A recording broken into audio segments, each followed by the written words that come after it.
달빛 아래 사연 한수 채널 구독자 여러분, 오늘도 시청해주셔서 감사합니다. 행복하고 즐거운 시간 되시길 바라며 오늘의 사연 시작하겠습니다. 한여름 찜통더위가 부대 전체를 짓누르던 그날, 체감온도가 40도를 넘나드는 상황에서도 훈련은 멈추지 않았습니다. 아스팔트 위로 아지랑이가 끝없이 피어오르고 병사들의 전투복은 이미 연분기가 배어날 정도로 땀에 흠뻑 젖어 있었어요.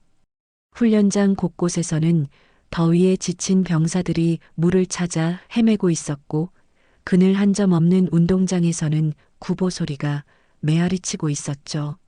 선임들의 호각 소리와 함께 하나, 둘 하는 구령이 무더운 공기를 가르며 울려 퍼졌습니다. 그런 가운데 새로 배치된 여군 하사 오하늘이 부대 정문을 통과해 들어왔습니다. 짙은 갈색 머리를 단정하게 뒤로 넘긴 채 무거운 개인 장구를 맨 오하늘의 모습은 처음부터 남달랐어요. 키는 그리 크지 않았지만 어깨를 꼿꼿이 펴고 걷는 모습에서 의지가 엿보였고, 구두 소리가 또렷하게 울리는 복도를 걸으며 주변을 둘러보는 눈빛에서도 의연함이 묻어났습니다. 새로운 환경에 대한 긴장감은 분명히 있었지만 결코 위축되거나 주눅드는 기색은 전혀 보이지 않았죠. 인사과에서 배치 절차를 마친 후 오하늘은 여군 생활관으로 향했습니다.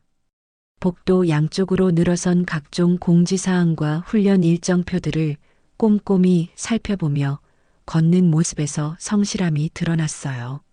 생활관에 도착한 오하늘은 자신에게 배정된 침상을 확인하고 개인 물품들을 차곡차곡 정리하기 시작했습니다.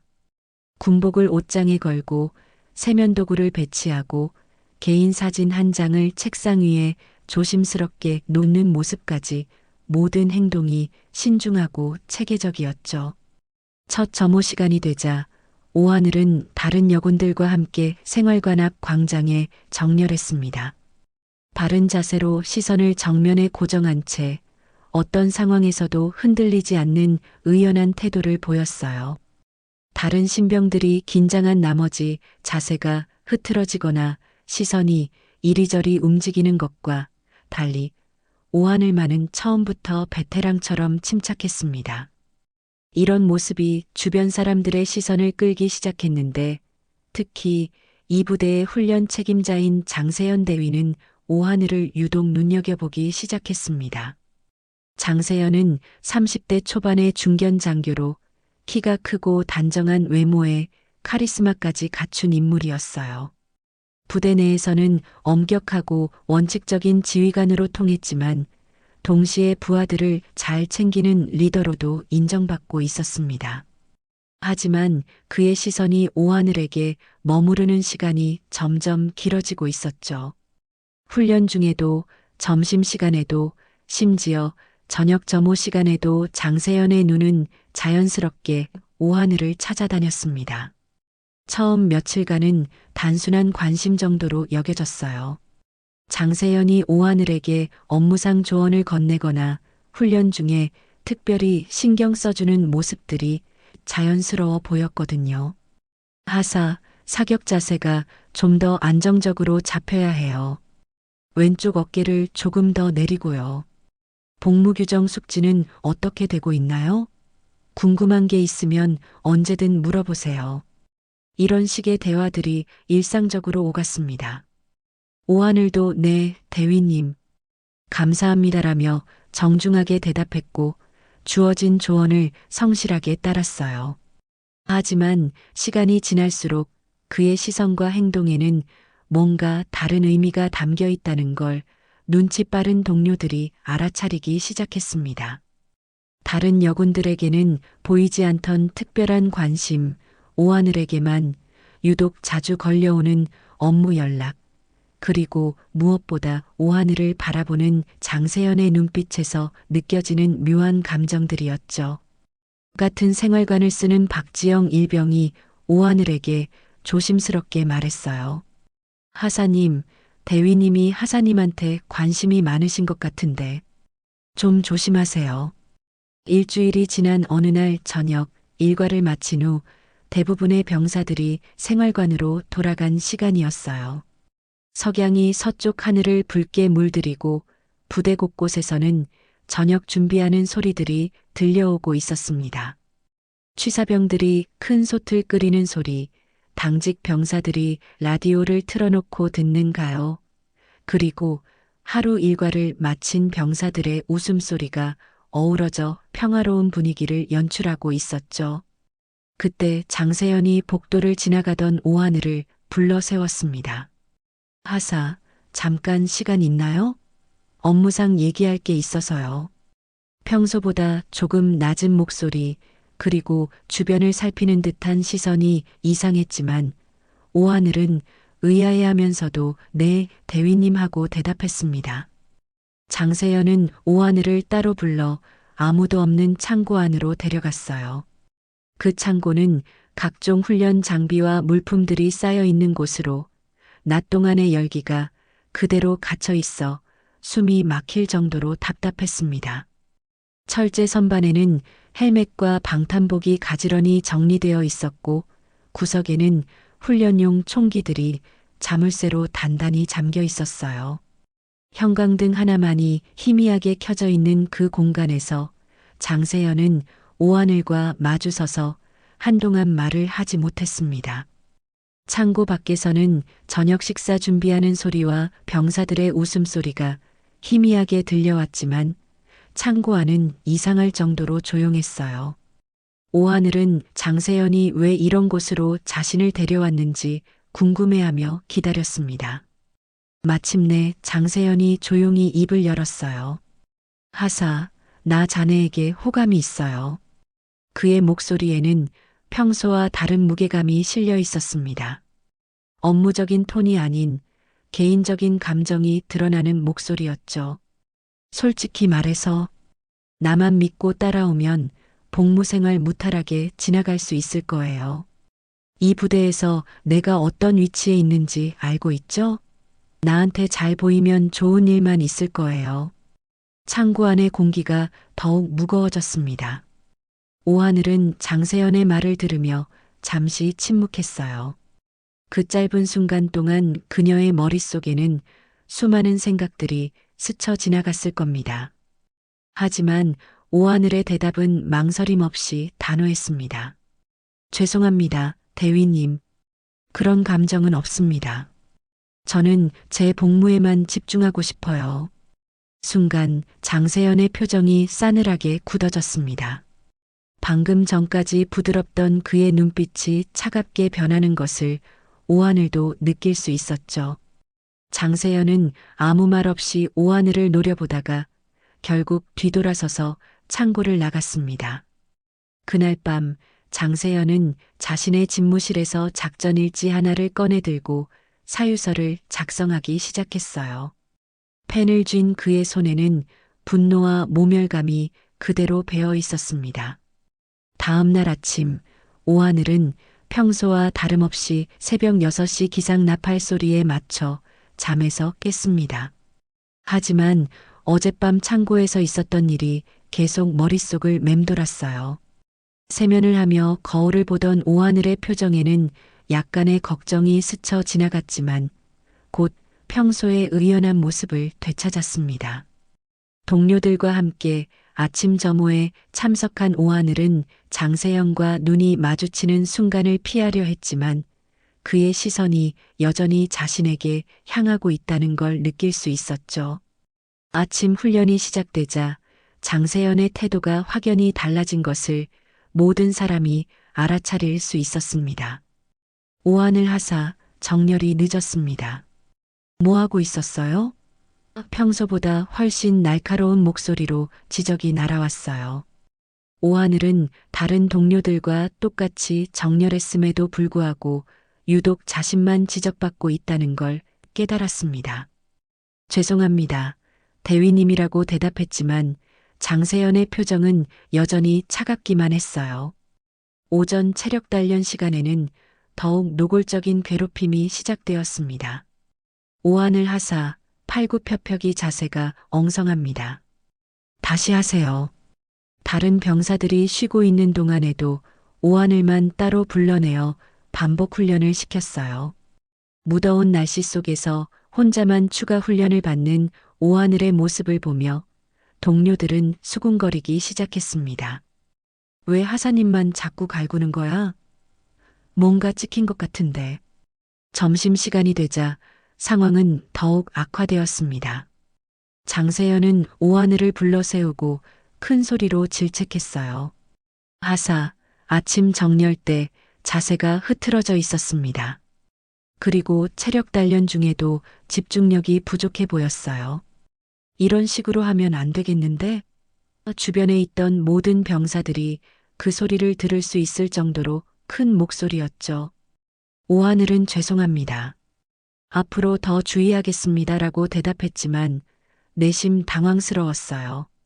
자신이 뭘 잘못했는지 구체적으로 알 수 없었거든요. 오후 교육 시간에도 괴롭힘은 계속되었습니다. 오하늘 하사, 교범 몇 페이지 읽고 있나요? 집중 안 하고 있는 것 같은데?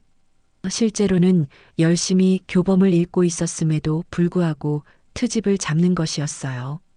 다른 병사들이 같은 행동을 해도 아무 말이 없었지만 오하늘에게만은 유독 엄격한 잣대를 들이댔습니다. 저녁 점호 시간이 되자 드디어 결정적인 순간이 찾아왔습니다. 장세현은 오하늘을 모든 병사들 앞으로 불러냈어요. 오하늘 하사, 오늘 하루 종일 태도가 불량했습니다. 정렬 미숙, 체력 단련 중 집중력 부족, 교육 시간 중 딴 생각 등등. 장세현이 하나하나 나열하는 잘못들은 대부분 억지스러운 것들이었지만 계급 사회인 군대에서 상급자의 말에 반박하기는 어려웠어요. 특히 기합을 줘도 제대로 받아들이지 않는 태도가 문제입니다. 장세현의 목소리에는 차가운 분노가 섞여 있었어요. 너한테 부족한 건 정신력이야. 이 안에서 반성하고 나와. 그가 가리킨 곳은 부대 한 구석에 있는 통풍 하나 없는 철제 컨테이너였습니다. 그 컨테이너는 원래 비상용품을 보관하는 용도로 사용되던 곳이었는데 최근에는 비어 있는 상태였어요. 길이 약 3m, 폭 2m 정도의 좁은 공간에 창문은 전혀 없었고 오직 출입문 하나만 있었습니다. 한여름 뙤약볕 아래 놓여 있어서 낮 동안 뜨거운 열기가 그대로 갇혀 있는 찜통 같은 곳이었죠. 대위님, 이건 너무... 옆에서 지켜보던 박지우 중위가 조심스럽게 말을 꺼냈지만 장세현의 차가운 시선 한 번에 입을 다물 수밖에 없었어요. 계급사회에서 상급자의 결정에 이의를 제기하는 것은 쉽지 않은 일이었거든요. 오하늘은 아무 말 없이 컨테이너 안으로 들어갔습니다. 안에는 먼지만 가득했고 낮 동안 쌓인 열기 때문에 숨쉬기조차 힘들었어요.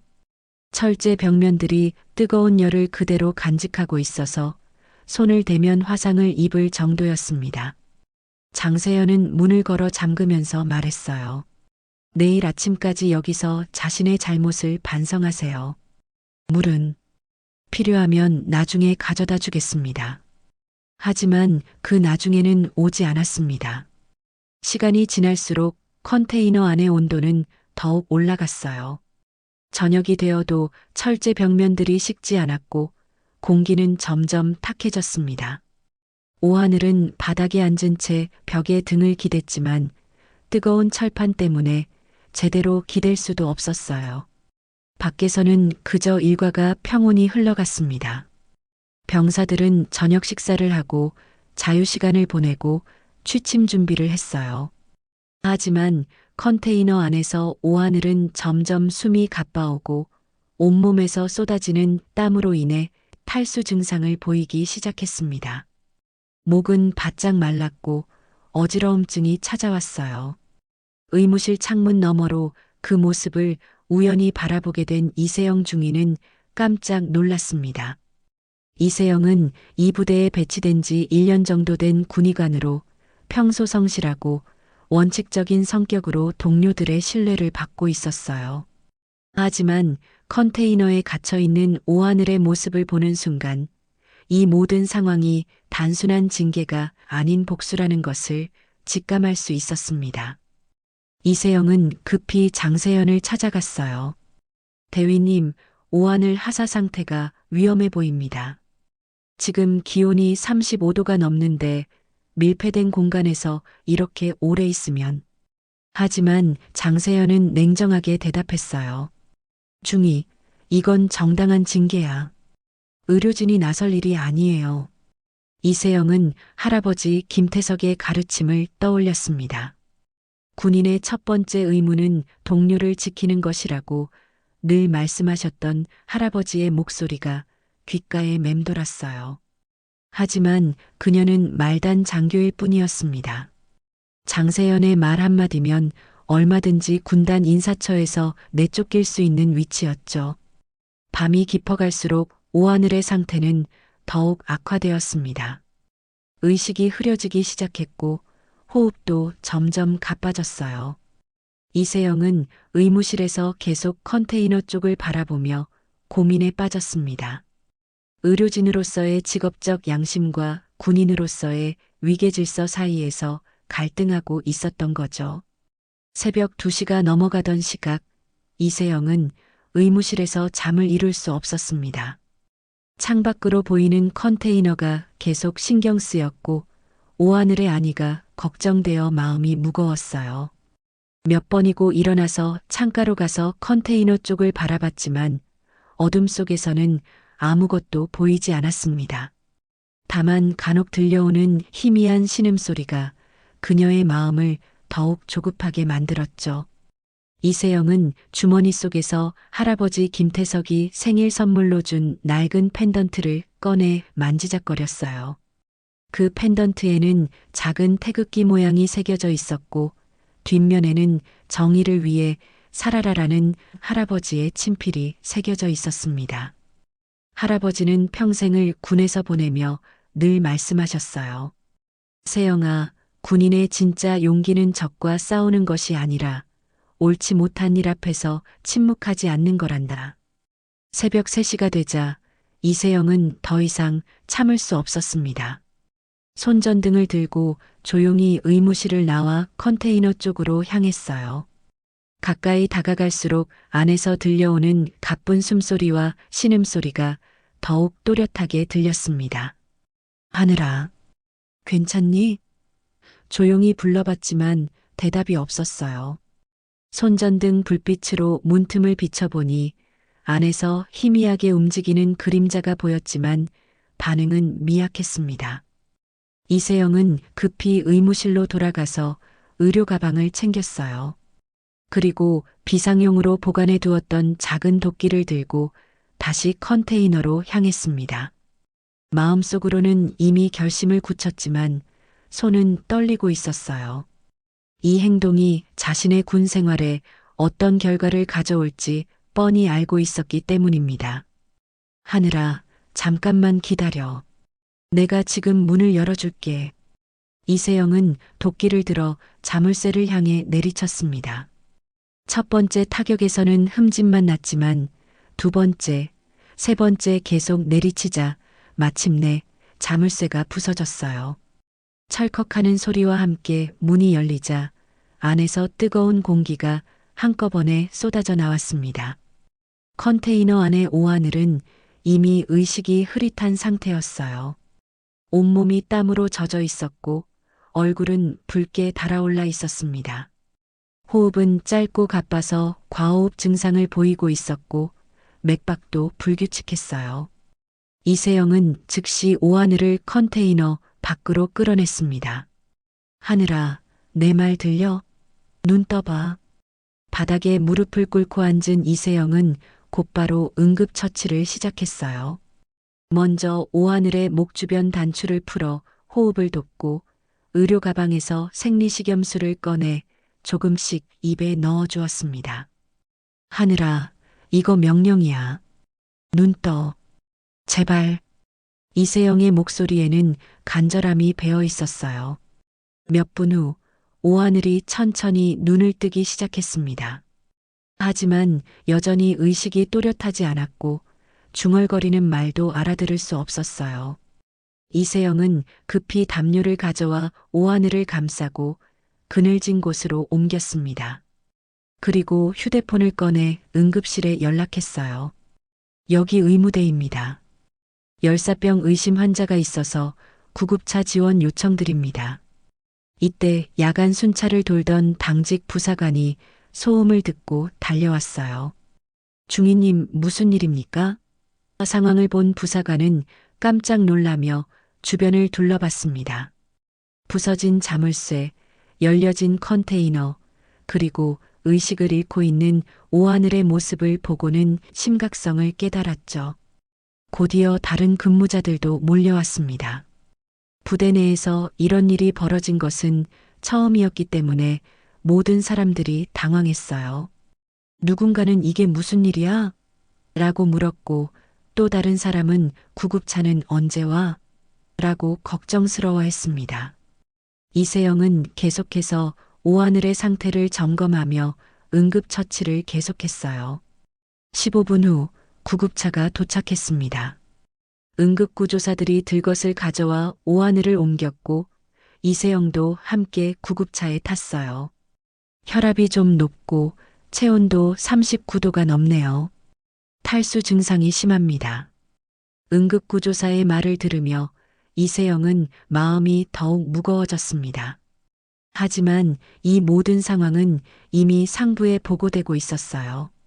당직사관이 연대 상황실에 전화를 걸었고 상황실에서는 곧바로 장세현과 연대장에게 연락했습니다. 새벽 4시 장세현이 급히 부대로 달려왔을 때 그의 얼굴은 창백했어요. 자신의 행동이 어떤 결과를 가져올지 짐작할 수 있었기 때문입니다. 연대장 조한철 대령도 곧이어 도착했어요. 그는 상황을 파악한 후 냉정한 표정으로 말했습니다. 이세영 중위는 어디 있나? 병원에 동행했습니다. 그래, 병원에서 돌아오는 대로 내 사무실로 오라고 해. 새벽 6시 병원에서 돌아온 이세영은 연대장 사무실로 향했어요. 복도를 걸으며 그녀는 이미 각오를 마친 상태였습니다. 할아버지께서 가르쳐 주신 대로 옳은 일을 했다는 확신이 있었거든요. 연대장 사무실에는 조한철 대령과 장세현 대위가 기다리고 있었습니다. 조한철은 이세영을 보자마자 차가운 목소리로 말했어요. 중위, 누가 허락하고 문을 부쉈나? 장 대위의 정당한 징계 조치를 방해할 권한이 자네에게 있나? 보고합니다. 응급환자 발생으로 인한 의료진의 긴급 조치였습니다.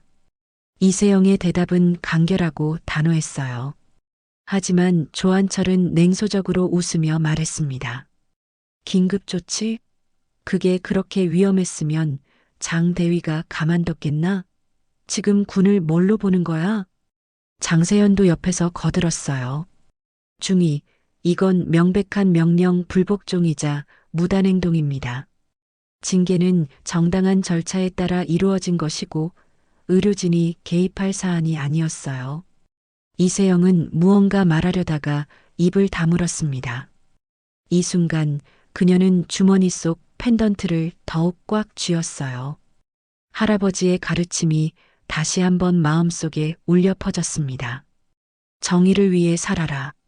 그리고 그날 밤 부대 정문에는 허름한 복장의 노인이 조용히 모습을 드러냈습니다. 이세영이 병원에서 긴급 연락을 했던 그 전화의 주인, 바로 김태석이었어요. 다음 날 오전 9시 뙤약볕이 내리쪼이는 부대 정문 앞에 낡은 모자를 눌러 쓴 노인이 나타났습니다. 김태석은 평범한 노인복 차림에 작은 가방 하나만 들고 있었어요. 겉으로 보기에는 그저 동네 할아버지 같았지만 그의 똑바른 어깨와 절도 있는 걸음걸이에서는 여전히 군인의 기품이 느껴졌습니다. 지갑도 신분증도 따로 준비하지 않은 채 그저 천천히 정문 쪽으로 걸어왔죠. 정문에서 근무를 서던 김병장은 김태석을 보자마자 귀찮다는 표정을 지었어요. 요즘 들어 부대 주변에 노숙자들이 종종 나타나서 물을 달라거나 잠시 쉬어가겠다고 하는 경우가 있었거든요. 할아버지, 여기 부대입니다. 무슨 일이세요? 김병장의 목소리에는 경계심이 묻어 있었어요. 김태석은 조용히 모자를 벗으며 정중하게 말했습니다. 실례합니다. 김태석입니다. 연대장 좀 만나야겠는데요. 그의 목소리는 차분했지만 어딘가 권위가 느껴지는 톤이었어요. 하지만 김병장은 그를 그냥 노숙자로 여기고 있었습니다. 할아버지, 연대장님이 아무나 만나시는 분이 아닙니다. 그리고 여기 복지관도 아니고요. 김병장은 험하게 쏘아붙였어요. 더우니까 저기 그늘에서 좀 쉬세요. 물은 매점에서 사드시고요. 김태석은 김병장의 무례한 말에도 화를 내지 않았습니다. 대신 조용히 고개를 끄덕이며 부대 정문 옆 벤치로 걸어갔어요. 그리고 그늘에 앉아서 지나가는 병사들을 바라보며 잠시 생각에 잠겼습니다. 손녀 이세영이 어떤 상황에 처해 있는지, 그리고 이 부대에서 무슨 일이 벌어지고 있는지 대략 짐작할 수 있었어요. 1시간 정도 기다린 후 김태석은 지나가던 젊은 병사에게 정중하게 부탁했습니다. 실례합니다. 휴대폰 좀 빌려주실 수 있을까요? 급한 연락할 일이 있어서요. 그 병사는 할아버지의 정중한 태도에 선뜻 휴대폰을 빌려줬어요. 김태석은 번호를 누르며 조용히 통화를 시작했습니다. 여보세요. 참모총장실인가요? 김태석입니다. 네, 맞습니다. 지금 오삼연대에 와 있는데. 네, 도착하셨습니까? 지금 들어갑니다. 통화를 마친 김태석은 휴대폰을 돌려주며 고맙습니다라고 인사했어요.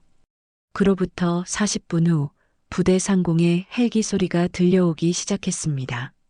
처음에는 한 대였지만 곧이어 2대, 3대의 헬기 소리가 연달아 들렸어요. 부대 안의 모든 병사들이 하늘을 올려다보며 웅성거리기 시작했습니다. 뭐야, 오늘 무슨 훈련 있나? 갑작스럽게 왜 이렇게 많이 와? 첫 번째 헬기가 부대 내 헬기장에 착륙하자 그 안에서 별 3개를 단 사단장이 내렸습니다. 이어서 두 번째 헬기에서는 별 4개의 군단장이, 세 번째 헬기에서는 국방부 차관보가 내렸어요. 총 별 9개가 동시에 한 부대에 도착한 것은 이례적인 일이었습니다. 부대는 순식간에 비상상태가 되었어요. 연대장 조한철 대령은 급히 정장으로 갈아입고 헬기장으로 달려갔고 모든 간부들이 긴급 집합했습니다. 병사들은 생활관에서 나와 정렬 자세로 서 있었고 부대 전체가 긴장감에 휩싸였죠. 그때 부대 정문에서 기다리고 있던 김태석이 천천히 일어났습니다. 그는 먼지를 털며 모자를 다시 쓰고 정문 쪽으로 걸어갔어요. 김병장은 여전히 김태석이 누구인지 모른 채 할아버지, 지금 부대에 급한 일이 있어서 출입이 안 됩니다라고 막으려 했어요. 하지만 김태석은 조용히 괜찮습니다라고 말하며 계속 걸어갔습니다. 그때 헬기장에서 나온 경호 요원들이 김태석을 발견하고 급히 달려왔어요. 대장님, 여기 계셨습니까? 그들의 목소리를 들은 김병장은 깜짝 놀라며 뒤로 물러섰습니다. 김태석은 경호 요원들과 함께 부대 안으로 들어갔어요. 그의 뒤를 따라 사단장, 군단장, 국방부 차관보가 일렬로 걸어왔습니다. 부대 내 모든 장병들이 이 장면을 목격하며 숨을 죽이고 있었어요. 도대체 이 할아버지가 누구이길래 이런 고위급 인사들이 모두 따라오는 것인지 궁금해했죠. 부대 광장에 도착한 김태석은 정중앙에 서서 주변을 둘러봤습니다. 그리고 조용하지만 또렷한 목소리로 말했어요. 내 손녀, 이세영 중위는 어디에 있습니까? 그 순간 부대 전체가 정적에 휩싸였습니다. 장세현 대위는 얼굴이 하얗게 질리며 다리에 힘이 풀려 그 자리에서 무릎을 꿇고 앉았어요. 연대장 조한철도 얼굴이 굳은 채 침을 꿀꺽 삼켰습니다. 부대의 모든 장병들은 숨을 멈춘 채 그 다음에 벌어질 상황을 지켜보고 있었어요. 김태석의 정체가 서서히 드러나고 있었습니다. 예비역 대장, 그것도 군내에서 전설로 불리는 인물. 이세영의 할아버지이자 한국 전쟁 때부터 몇십 년간 군에서 복무하며 수많은 공을 세운 영웅적 존재였던 거죠. 그가 직접 부대에 나타났다는 것은 심상치 않은 일이 벌어졌다는 의미였어요. 사단장이 조심스럽게 앞으로 나와 김태석에게 경례를 올렸습니다. 대장님, 이세영 중위는 현재 의무대에서 대기 중입니다. 김태석은 고개를 끄덕이며 그럼 의무대로 가시죠라고 말했어요. 그의 목소리는 여전히 차분했지만 그 안에 담긴 위엄은 모든 사람을 압도하고 있었습니다. 김태석은 사단장과 군단장, 국방부 차관보와 함께 의무대로 향했습니다. 그들이 지나가는 복도마다 병사들이 벽에 바짝 붙어서 경례 자세를 취했어요. 평생 이런 장면을 본 적이 없던 병사들은 긴장한 나머지 숨소리조차 내지 못했습니다. 김태석의 발걸음은 느렸지만 확고했고 그를 따라오는 고위급 인사들의 표정도 심각하기만 했어요.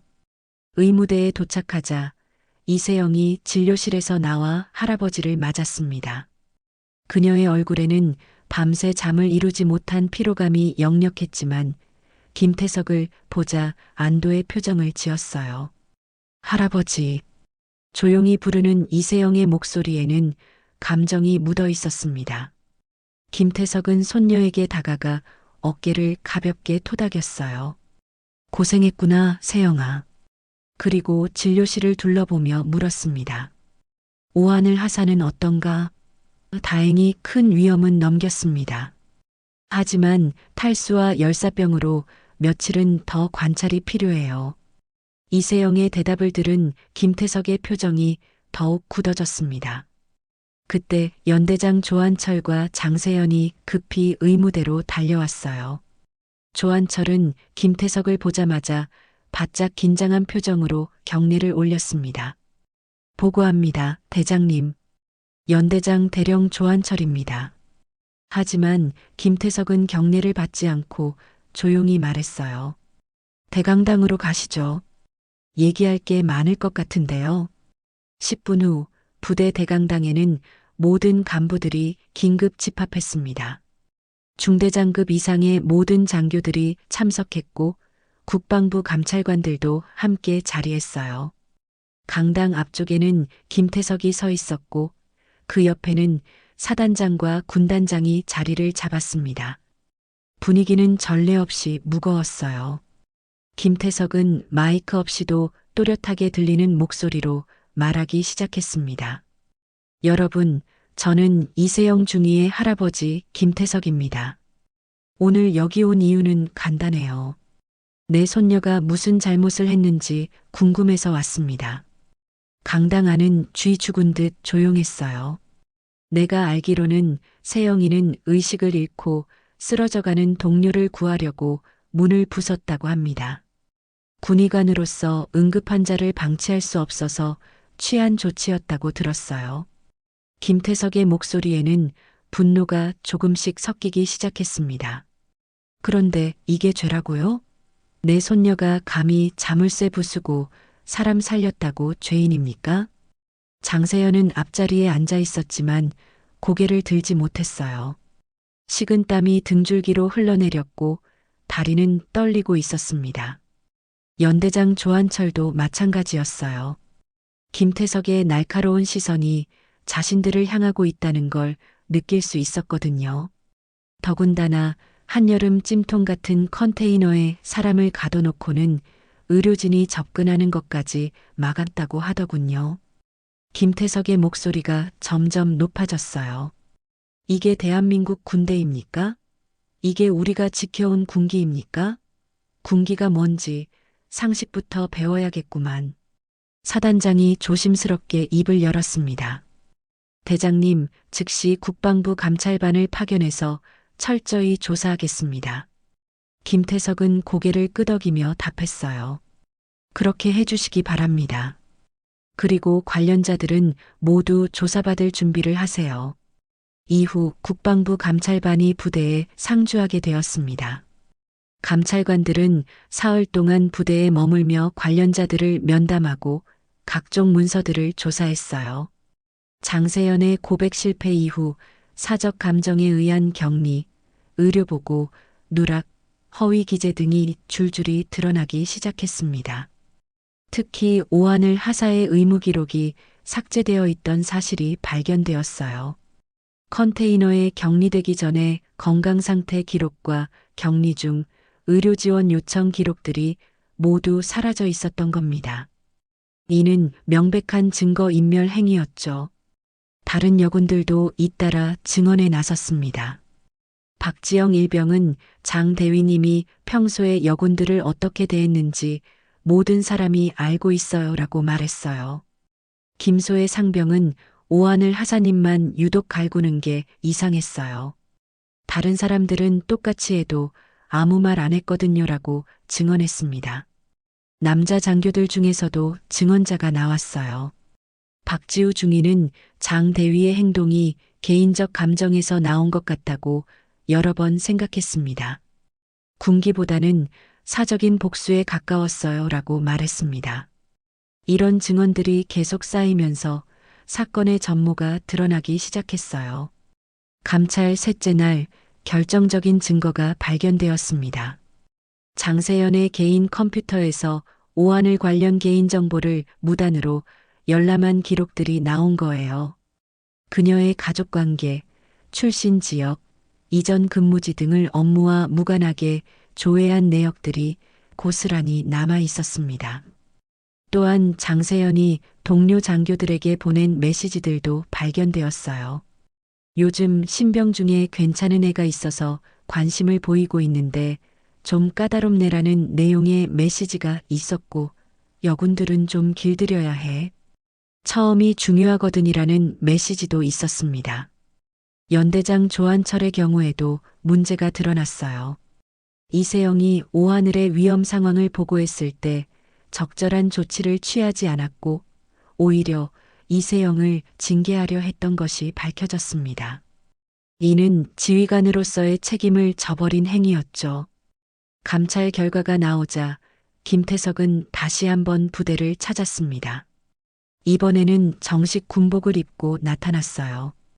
가슴에는 각종 훈장들이 빛나고 있었고 어깨에는 예비역 대장 계급장이 달려 있었습니다. 부대 전체가 다시 한번 긴장 상태에 빠졌어요. 김태석은 부대 광장에서 모든 장병들 앞에 섰습니다. 장세연 대위는 군기 위반과 직권 남용으로 구속되었고 조한철 대령은 지휘 책임을 지고 보직 해임되었습니다. 그의 목소리는 엄숙했어요. 이 모든 일은 한 명의 군인이 올바른 선택을 했기 때문에 밝혀질 수 있었습니다.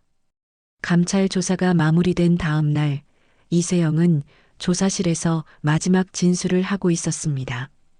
감찰관 앞에 앉은 이세영의 표정은 담담했지만 며칠간의 조사 과정이 얼마나 힘들었는지 그녀의 지친 모습에서 알 수 있었어요. 창밖으로는 평상시와 다름없이 훈련하는 병사들의 모습이 보였지만 부대 전체의 분위기는 여전히 무겁게 가라앉아 있었습니다. 중위님, 마지막으로 하고 싶은 말씀이 있으시면 해주세요. 감찰관의 말에 이세영은 잠시 생각에 잠겼어요. 그리고 조용히 고개를 숙이며 말했습니다. 저는 이 사실을 누구에게도 말하지 않았습니다. 할아버지께도요. 그녀의 목소리에는 깊은 성찰이 담겨 있었어요. 처음에는 제가 직접 해결해야 할 문제라고 생각했기 때문입니다. 군인으로서 제 힘으로 상황을 극복해야 한다고 믿었거든요. 이세영은 잠시 말을 멈추고 창밖을 바라봤습니다. 하지만 동료의 생명이 위험해지는 순간 더 이상 망설일 수 없었어요. 그때는 군의관으로서의 직업 윤리가 다른 모든 것보다 우선이었습니다. 감찰관은 이세영의 말을 기록하며 고개를 끄덕였어요. 중위님의 행동은 올바른 판단이었습니다. 상급자의 부당한 명령에 맞서는 것은 쉽지 않은 일이죠. 이세영은 작은 미소를 지으며 답했습니다. 할아버지께서 항상 말씀하셨어요. 진짜 용기는 옳지 못한 일 앞에서 침묵하지 않는 것이라고요. 조사가 끝나고 이세영이 복도로 나오자 박지우 중위를 비롯한 여러 동료 장교들이 기다리고 있었습니다. 그들은 며칠 전부터 용기를 내어 증언에 나서기 시작했던 사람들이었어요. 박지우가 먼저 입을 열었습니다. 중위님, 정말 고생 많으셨어요. 저희가 더 일찍 나섰어야 했는데. 아니에요, 지우 중위님. 지금이라도 진실을 말해주셔서 감사해요. 이세영의 대답에 다른 장교들도 하나둘 고개를 끄덕였습니다. 김수진 중위가 조심스럽게 말했어요. 사실 저희도 장 대위님의 행동이 이상하다고 생각했거든요. 여군들을 대하는 태도가 정말 문제가 많았어요. 이들의 증언은 매우 구체적이고 설득력 있었습니다. 박지우 중위는 장 대위는 여군을 인간 취급 안 했습니다. 특히 자신의 관심을 받아들이지 않는 여군들에게는 더욱 가혹했어요라고 증언했어요. 이런 증언들이 쌓이면서 장세현의 행동 패턴이 명확하게 드러났습니다. 윤미경 대위도 용기를 내어 증언했어요. 컨테이너 격리는 이번이 처음이 아닙니다. 이전에도 장 대위 마음에 들지 않는 여군들을 다른 방식으로 괴롭힌 적이 여러 번 있었어요. 다만 이번처럼 심각한 수준은 아니었지만요. 그녀의 증언은 장세현의 행동이 우발적이 아닌 계획적이었음을 보여주는 중요한 증거였습니다. 남자 장교들도 줄줄이 입을 열기 시작했어요. 정태민 중위는 누가 보기에도 그건 사적인 감정이었어요. 군기나 훈육과는 거리가 멀었습니다라고 말했습니다. 이런 증언들이 계속 나오면서 사건의 본질이 더욱 명확해졌어요.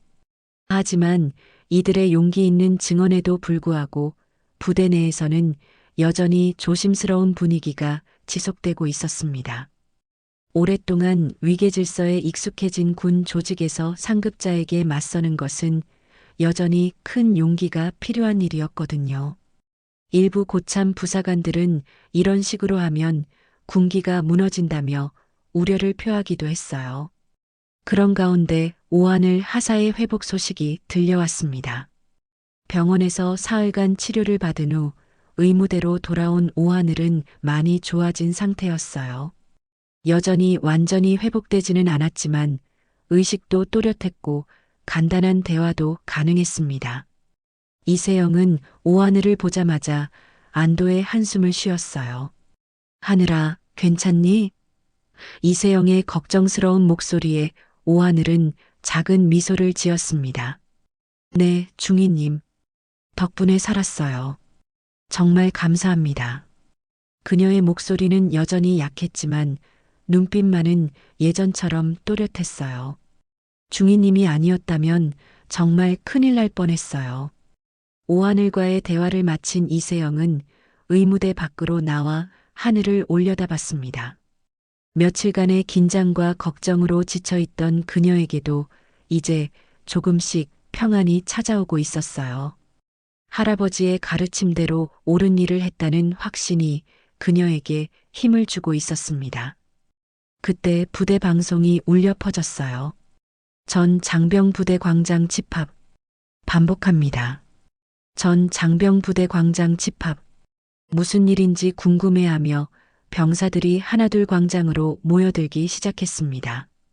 이세영도 다른 간부들과 함께 광장으로 향했어요. 광장에는 이미 김태석이 와 있었습니다. 이번에는 완전한 정복 차림이었어요. 가슴에는 각종 훈장들이 빛나고 있었고 어깨의 계급장도 반짝이고 있었습니다. 그의 주변에는 사단장과 새로 부임한 연대장이 함께 서 있었어요. 조한철 전 연대장은 이미 보직에서 해임된 상태였습니다. 김태석은 부대 전체를 둘러보며 마이크를 잡았습니다. 장병 여러분, 며칠간 부대에 큰 일이 있었습니다. 하지만 이 모든 일을 통해 우리가 배워야 할 것이 있어요. 그의 목소리는 엄숙하면서도 따뜻했습니다. 진정한 군기란 무엇인지, 진정한 용기란 무엇인지 말입니다. 부대 전체가 숨을 죽이고 김태석의 말을 들었어요. 군기는 약한 자를 괴롭히는 것이 아닙니다. 잘못된 것을 바로잡는 것이 진짜 군기예요. 그리고 용기는 강한 자에게 아부하는 것이 아니라 옳은 일을 위해 일어서는 것입니다. 김태석의 말 한마디 한마디가 모든 병사들의 가슴에 깊이 와 닿았어요. 김태석은 부대 광장 중앙에 서서 모든 장병들을 바라봤습니다. 수백 명의 시선이 그에게 집중되어 있었고 광장은 정적에 휩싸여 있었어요. 그는 잠시 침묵을 지키며 이세영을 찾았습니다. 간부들 사이에 서 있는 손녀를 발견한 김태석의 얼굴에 잠깐 미소가 스쳤어요. 이세영 중위, 앞으로 나오세요. 김태석의 부름에 이세영은 잠시 당황했지만 곧 침착하게 앞으로 걸어 나왔습니다. 그녀의 발걸음은 떨리고 있었지만 어깨는 여전히 꼿꼿했어요. 할아버지 앞에 선 이세영은 정중하게 경례를 올렸습니다. 보고합니다. 이세영 중위입니다. 김태석은 손녀의 경례를 받고 나서 천천히 정복상의 단추를 정리했습니다.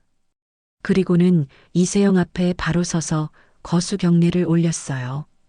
대한민국 군의관 이세영 중위에게, 정의를 지킨 자에게 경례. 그의 목소리는 부대 전체에 울려 퍼졌습니다.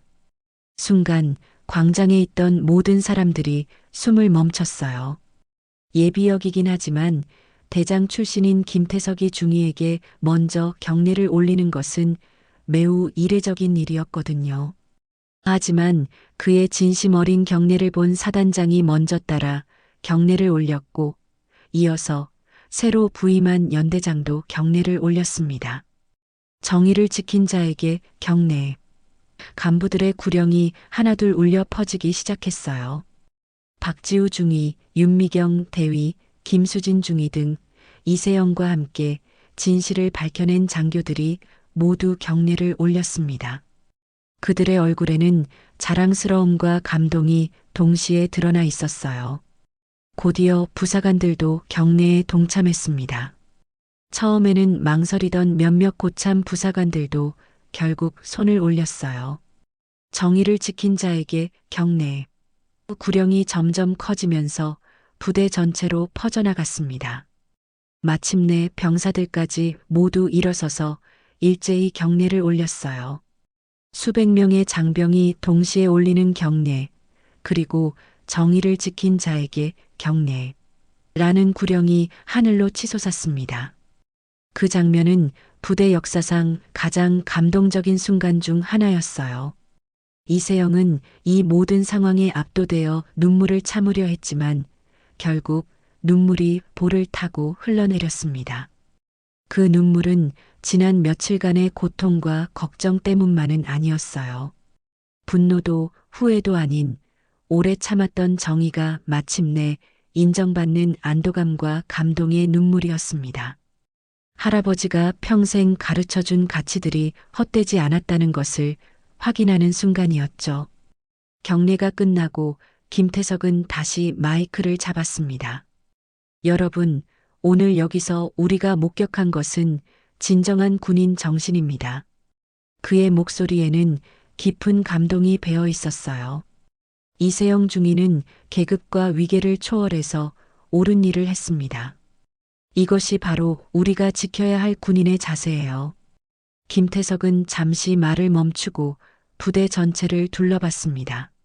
앞으로 이 부대에서는 이런 일이 다시 일어나지 않을 것입니다. 왜냐하면 여러분 모두가 오늘 무엇이 옳은 일인지 확인했기 때문이에요. 서로를 지키고 정의를 실현하는 것이 진짜 군기입니다. 행사가 끝나고 병사들이 각자의 자리로 돌아간 후 김태석은 이세영과 단둘이 부대 뒤편 벤치에 앉았습니다. 석양이 서쪽 하늘을 붉게 물들이고 있었고 부대는 평상시의 일과로 돌아가고 있었어요. 세영아, 정말 자랑스럽다. 김태석의 목소리는 따뜻했습니다. 내가 평생 가르쳐준 것들을 제대로 실천했구나. 이세영은 할아버지의 어깨에 기대며 조용히 대답했어요. 할아버지 덕분이에요. 어릴 때부터 항상 옳은 것을 선택하라고 가르쳐 주셨잖아요. 그런데 말이다, 세영아. 김태석이 조심스럽게 말을 꺼냈어요. 왜 나한테 미리 연락하지 않았니? 혼자서 다 감당하려고 했던 거야? 이세영은 잠시 생각에 잠겼다가 대답했습니다. 처음에는 제가 해결할 수 있을 거라고 생각했어요. 그리고 할아버지께 걱정 끼치고 싶지 않았거든요. 김태석은 고개를 끄덕이며 손녀의 머리를 쓰다듬었어요. 그래, 내 마음은 이해한다. 하지만 앞으로는 혼자 감당하기 어려운 일이 있으면 언제든 연락해라. 가족은 서로 도와야 하는 거야. 이세영은 네, 할아버지하고 대답하며 작은 미소를 지었습니다. 그때 의무대 쪽에서 오하늘이 천천히 걸어오는 모습이 보였어요. 그녀는 아직 완전히 회복되지 않아서 조심스럽게 걸어오고 있었지만 얼굴에는 건강한 혈색이 돌아오고 있었습니다. 목에는 작은 선풍기를 걸고 있어서 다소 우스꽝스러워 보였지만 그것도 나름의 치료 과정이었어요. 오하늘은 김태석과 이세영을 발견하고는 급히 경례 자세를 취했습니다. 보고합니다. 오하늘 하사입니다. 김태석은 부드럽게 웃으며 답했어요. 편하게 해요, 하사. 몸은 좀 어떤가요? 많이 좋아졌습니다. 중이님 덕분에 큰 위험을 넘겼어요. 오하늘은 이세영을 향해 다시 경례를 올렸습니다. 중이님 진짜 멋지십니다. 저 때문에 고생 많이 하셨는데. 이세영은 오하늘의 경례를 받으며 따뜻하게 미소 지었어요. 당연한 일을 했을 뿐이에요. 앞으로는 이런 일이 없을 거예요. 세 사람은 잠시 벤치에 앉아서 대화를 나눴습니다. 김태석은 오하늘에게 앞으로 복무하면서 어려운 일이 있으면 언제든 이세영 중위에게 도움을 요청하라고 당부했어요. 오하늘은 네, 명심하겠습니다라고 대답하며 고개를 끄덕였습니다. 해가 완전히 저물 무렵 김태석은 일어서며 말했어요. 이제 들어가 볼게요. 오늘 정말 뜻깊은 하루였습니다. 그는 이세영과 오하늘에게 마지막 인사를 건네고 부대를 떠났습니다. 그의 뒷모습을 바라보며 이세영은 마음속으로 다짐했어요. 앞으로도 할아버지의 가르침대로 정의롭게 살아가겠다고요. 그날 이후 사람들은 이 부대를 별 9개가 내린 부대라 부르기 시작했습니다. 한 명의 용기 있는 군의관이 정의를 실현한 곳, 그리고 진정한 군인 정신이 무엇인지 보여준 곳이라는 의미였어요. 며칠이 지난 후 부대에는 많은 변화가 찾아왔습니다. 가장 눈에 띄는 변화는 의무대의 시설 개선이었어요. 국방부에서 특별 예산을 배정해서 환한 에어컨과 새로운 환기 시스템이 설치되었고 의료 장비들도 최신형으로 교체되었습니다. 이세영은 새로워진 의무대를 둘러보며 뿌듯한 마음을 감출 수 없었어요. 오하늘의 회복 속도는 놀라울 정도로 빨랐습니다. 처음 며칠간은 여전히 어지러움과 피로감을 호소했지만 일주일이 지나자 거의 예전 상태로 돌아왔어요. 다만 더위에 대한 트라우마가 남아 있어서 작은 휴대용 선풍기를 목에 걸고 다니는 것이 일상이 되었습니다. 동료들은 처음에는 신기해했지만 이제는 자연스럽게 받아들이고 있었어요. 하늘아, 오늘 컨디션은 어때? 이세영이 매일 아침 오하늘의 상태를 확인하는 것이 새로운 일과가 되었습니다. 오하늘은 밝은 표정으로 대답했어요. 네, 중이님. 어제보다 훨씬 좋아요. 선풍기 덕분에 더위도 많이 견딜만해졌고요. 그녀의 목소리에는 생기가 돌아와 있었습니다. 새로 부임한 연대장 박정민 대령은 완전히 다른 스타일의 지휘관이었어요. 첫 부임사에서부터 이 부대는 서로를 존중하고 보호하는 곳이 될 것이라고 선언했습니다. 그는 매주 간부들과의 면담을 통해 부대 내 분위기를 파악하려 노력했고, 특히 여군들의 의견을 적극적으로 들으려 했어요. 박지우 중위는 이번 사건을 계기로 더욱 적극적인 성격으로 변했습니다. 이제는 잘못된 것을 보면 참지 않겠어요 라고 다짐하며 부대 내 건의사항들을 적극적으로 수집해서 연대장에게 보고했어요. 다른 장교들도 그의 변화를 보며 자극을 받았습니다. 윤미경 대위는 여군들을 위한 상담 프로그램을 제안했어요.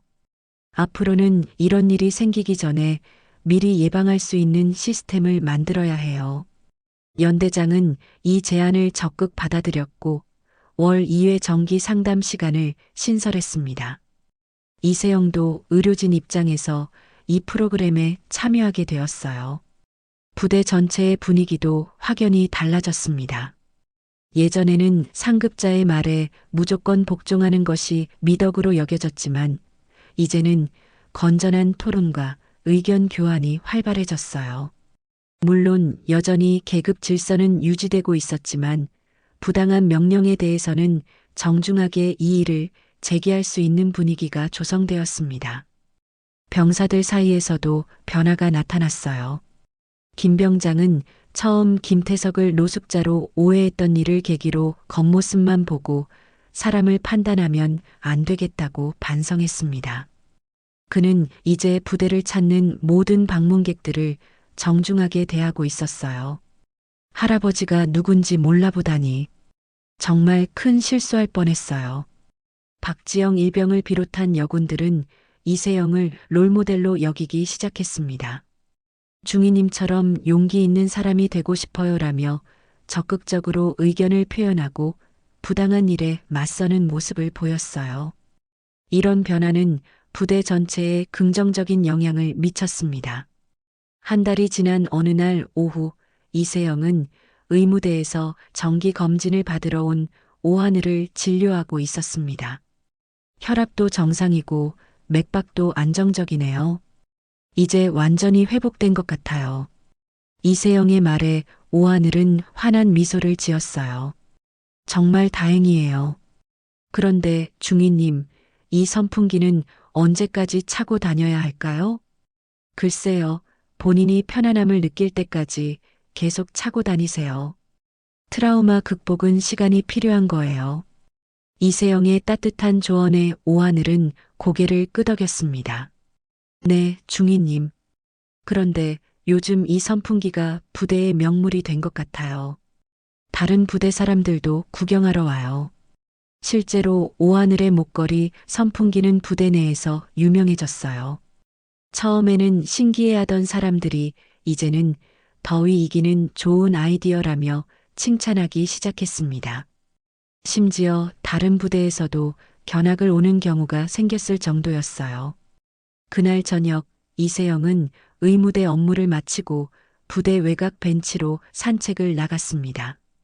그곳은 할아버지와 함께 앉아서 대화를 나눴던 추억의 장소였어요. 벤치에 앉아 하늘을 바라보니 별들이 하나둘 모습을 드러내기 시작했습니다. 문득 휴대폰이 울렸어요. 할아버지 김태석에게서 온 전화였습니다. 세영아, 잘 지내고 있니? 네, 할아버지. 요즘 부대 분위기가 정말 좋아졌어요. 그래, 다행이구나. 그런데 말이다. 다음 주에 시간 되면 집에 한번 들러라. 할머니가 보고 싶어 하시거든. 이세영은 할아버지의 목소리를 들으며 마음이 따뜻해졌어요. 네, 꼭 들를게요. 할아버지도 건강 조심하세요. 통화를 마친 후 그녀는 다시 별이 가득한 하늘을 올려다봤습니다. 그 별들이 마치 할아버지의 가르침처럼 반짝이고 있는 것 같았어요. 며칠 후 부대에는 특별한 손님이 찾아왔습니다. 다른 부대의 의무대 직원들이 견학을 왔던 거예요. 그들은 이세영의 사례를 배우고 싶어 했고 어떻게 용기를 낼 수 있었는지 궁금해 했습니다. 이세영은 정중하게 자신의 경험을 나누며 정의는 혼자서 지키는 것이 아니라 함께 만들어가는 것이라고 말했어요. 견학단이 떠난 후 오하늘이 이세영을 찾아왔습니다. 여전히 목에 선풍기를 걸고 있었지만 그 표정은 한층 밝아져 있었어요. 중이님, 오늘 견학 온 분들이 저에게도 질문을 많이 하더라고요. 어떻게 그런 상황을 견뎌냈느냐고요. 뭐라고 대답했니? 이세영의 질문에 오하늘은 환하게 웃으며 답했어요. 중이님 같은 분이 있어서 가능했다고 했어요. 그리고 이제는 이 부대가 정말 안전한 곳이라고도 말했고요. 해가 지고 부대 전체가 저녁 일과로 바빠지는 시간, 이세영은 의무대 창문 너머로 훈련하는 병사들을 바라봤습니다.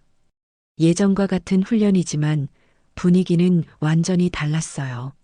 서로를 배려하고 격려하는 모습들이 곳곳에서 보였습니다. 부대 정문 근처에서는 김 병장이 방문객들을 정중하게 안내하고 있었고 훈련장에서는 새로운 지휘관들이 병사들과 소통하며 훈련을 진행하고 있었어요. 의무대에서는 환기 시스템이 쾌적한 환경을 만들어주고 있었습니다. 그날 밤 이세영은 일기장에 이렇게 적었어요. 오늘도 평범한 하루였지만 이 평범함이 얼마나 소중한지 깨닫는다. 모든 사람이 서로를 존중하고 보호하는 이 부대에서 복무할 수 있어서 감사하다. 할아버지의 가르침대로 앞으로도 정의로운 선택을 해나가겠다. 창밖으로는 별이 총총한 밤하늘이 펼쳐져 있었습니다. 그 별들은 마치 부대를 지켜보는 수호천사 같았어요. 사람들이 이 부대를 별 9개가 내린 부대라고 부르는 이유를 이세영은 이제 완전히 이해할 수 있었습니다. 진정한 용기와 정의가 빛나는 곳, 그래서 별들도 머물고 싶어 하는 곳이었던 거죠.